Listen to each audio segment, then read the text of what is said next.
అందరికీ కూడా మనపూర్వక స్వాగతం. చిన్న వాక్య భాగం చదువుకుని హెబ్రీ పత్రిక 13వ అధ్యాయంలో ఒక 17వ వచనం చదువుతాం. మీ పైని నాయకులుగా ఉన్నవారు లెక్క ఒప్పచెప్పవలసి వారి వలె మీ ఆత్మలను కాయిచున్నారు. వారు దుఃఖముతో ఆ పని చేసిన ఎడల మీకు నిష్ప్రయోజనము కనుక దుఃఖముతో కాక ఆనందముతో చేయనట్లు వారి మాట విని వారికి లోబడి ఉండండి. విలియం కేరీ అనే ఒక మహనీయుడు, అంటే మన లోక భాషలో మాట్లాడుకోవాలంటే మహాత్ముడు అనొచ్చు. ఎందుకంటే సెంట్రల్ గవర్నమెంట్ కూడా శంకర్ దయాళ్ శర్మ ఇలాంటి సేవలన్నీ కూడా కేవలం రిలీజియస్ అండ్ మామూలుగా సెక్యులర్ రెండింటిని కూడా బేరీజ్ వేసి ఆయన దేనిలోనూ తీసుకోకుండా ఆధ్యాత్మికమైనటువంటి విషయాలు ఏ విధంగా బోధించాడంటే అందరినీ మొదట ఆకర్షించి, ఎలా ఆకర్షిస్తాడు అంటే స్థానికత ఏదైనా కూడా, ఏ సంఘం అయినా కూడా, ఏ సువార్త అయినప్పటికీ కూడా స్థానికతతో మనం మమేకం కాకపోతే మన భూదిగంతాల వరకు సువార్త అందదు.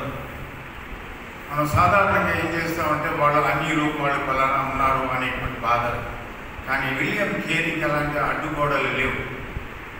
అటు బ్రాహ్మీణ్ అయినా, అటు సాంస్క్రిట్ అయినా, అటు భగవద్గీత అయినా, లేకపోతే పురాణాలైనా అన్నిటినీ కూడా ఉపాసన చేసి బైబిల్లో ఎంత నిష్ణాత సంపాదించుకున్నాడో అంత నిష్ణాతతో సంపాదించుకున్నాడు. అందుకే బాప్టిస్ట్ పరివారం కూడా మరి నవంబర్ 11వ తారీఖు నాడు మా సంఘం వారు సుమారుగా 1993 నవంబర్ 11వ తారీఖు పాస్టర్ గారు, మేము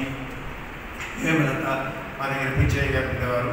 మీరందరినీ తీసుకుని వెళ్ళి అక్కడ 4 days 5 days మేమంతా కూడా ఆ కాన్వకేషన్లో వాళ్ళు చెప్పినంత విని విలియం కేరీ ఆఖరికి మేమంతా కూడా ఒక ఆయన సిరంపూర్లో మా పాస్టర్ గారు కూడా సిరంపూర్ చేశారు. మేమందరం కూడా సమాధి దగ్గరికి వెళదామని అనుకునేటప్పటికీ ఆ సమాధి చాలా అట్టహాసంగా ఉంటుందేమో, చాలా ల్యాంప్స్ ఉంటాయేమో తాజ్మహల్ లాగా అనుకున్నాను.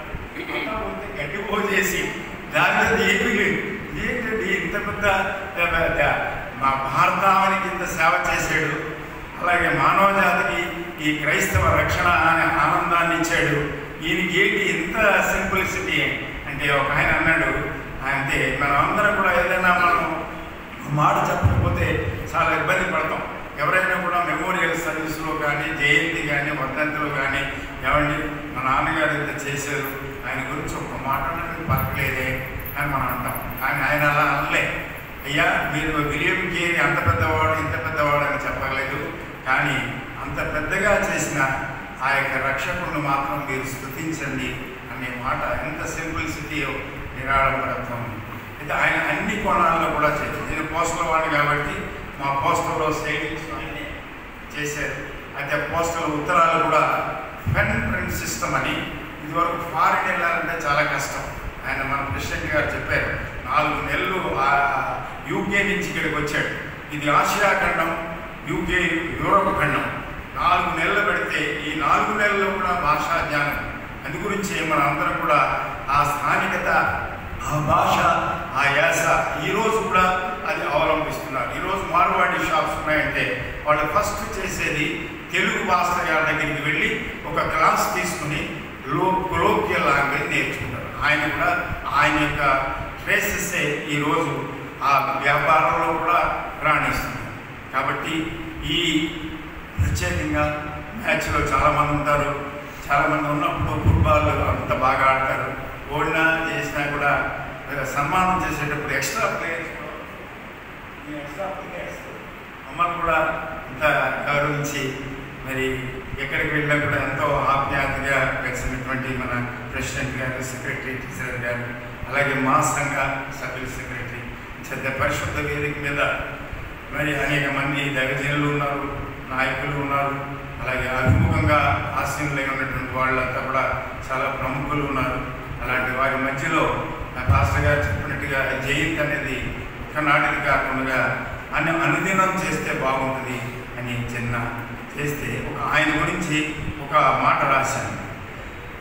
ఎన్నో భాషల అనువాదం ఆత్మలకే అనుదినము జన్మదినం. ఎన్నో భాషల అనువాదం ఆత్మలకే అనుదినము జన్మదినం. భావితరాల రూపాంతరం భావితరాల రూపాంతరం అనుసృజమైన అమరా గ్రంథం అనుసృజమైన బైబిలు గ్రంథరాజం బైబిలు గ్రంథరాజం. విలియం కేరీ చేసిన అద్భుత కార్యం. ఓ క్రైస్తవ వైతాళికుడా, ఓ క్రైస్తవ వైతాళికుడా, విలియం కేరీ విజయనాథుడా, విలియం కేరీ విజయనాథుడా. భారతావని కరుదించిన భాషావదాని భారతావని కరుదించిన భాషావదాని. కేరీ కదలికతో కేరీ కదలికతో కేరింతలతో పులకించింది భారతావని. కేరీ కదలికతో కేరింతలతో పులకరించినది భారతావని. ఓ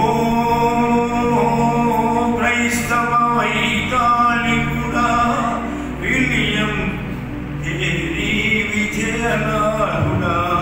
అవకాశం ఇచ్చిన మరి మన ప్రెసిడెంట్ గారికి, సిబిసి వారికి, మన సంఘస్థులకి అందరికీ కూడా నా ప్రణామం. థ్యాంక్ యూ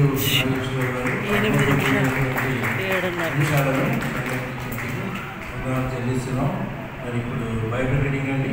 మన మధ్యలో ఉన్నటువంటి డాక్టర్ పికే ఆర్వన్ విజయస్ గారు సిబిసిఏ చదువుగా పనిచేస్తున్నారు. ఏర్పాటు చేయడం సరి వినిపిస్తుంది.